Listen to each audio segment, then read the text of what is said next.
পাকিস্তানের একজন মৌলবী, উনাকে বলা হয় ইন্টারন্যাশনাল ফিগার।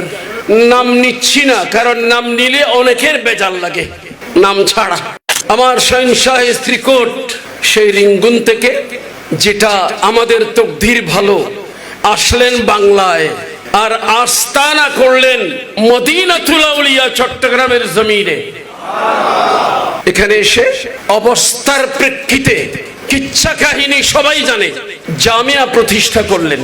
আর জামিয়া প্রতিষ্ঠা করার সময় যেটা ঐতিহাসিক কথা, যে এই কথাটা তো না বললেও পারতেন, কেন বললেন?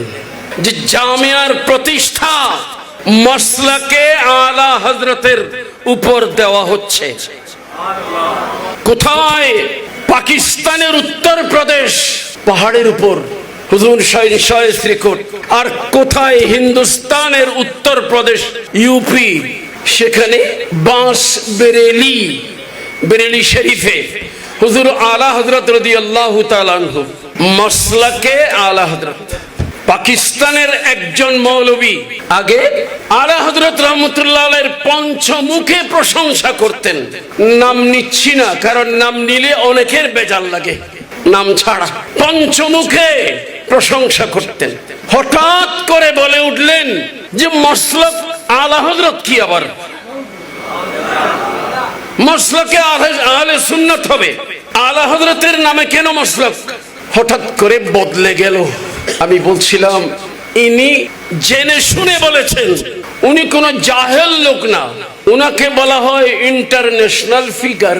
উনি না জেনে বলেন নাই। ইহুদিদের সম্পর্কে আল্লাহ বলেছেন এরা হককে গোপন করছে, ওয়া ইন্না ফারীকাম মিনহুম লা ইয়াকতুমুনাল হাক্কা ওয়া হুম ইয়ালামুন। জেনে শুনে সত্য গোপন করছে। পাকিস্তানের সেই মৌলবীও জেনে শুনে কথাটা বলেছে। সে জানে মাসলাকে আলা হযরত কেন বলা হয়েছিল। এই সেই দিন আপনাদের বোঝার জন্য বলছি। আমাদের বাংলাদেশে যখন অন্তর্বর্তীকালীন সরকার কায়েম হলো, তখন এখানে কিছু উপদেষ্টা নিয়োগ করা হয়েছে। সেখানে একজন ধর্ম উপদেষ্টা, সে নিজের পরিচয় দিতে গিয়ে বলেছে আমি মাসলাকান দেওবন্দি, নিজের পরিচয় দিয়েছে।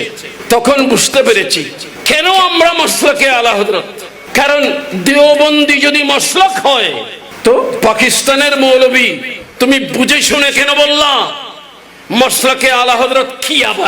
কি আবার বুঝো না? যেহেতু দেওবন্দিরা বাতিল গুস্তাখে রাসূল, এরা নিজেদেরকে সুন্নি বলতেছে। এরা যে একদিকে নবীর শানে গুস্তাখি করে, আবার নিজেদেরকে সুন্নি বলতেছে। সুন্নি কোনদিন গুস্তাখে রাসূল হতে পারে না, গুস্তাখে রাসূল সুন্নি হতে পারে না। তাই হিন্দুস্তানের জমিনে সেই দেওবন্দীদেরকে কবর রচনা করার জন্য আল্লাহ যাকে প্রেরণ করেছেন উনি আলা হযরত রাহমাতুল্লাহ আলাইহি। এজন্য সুন্নিয়তের পরিচয় আলাদা করে জানানোর জন্য এখন মাসলাকে দেওবন্দ সুন্নি হওয়ার পরিচয় নয়, মাসলাকে আলা হযরত হচ্ছে সুন্নি হওয়ার পরিচয়। কথাটা ক্লিয়ার?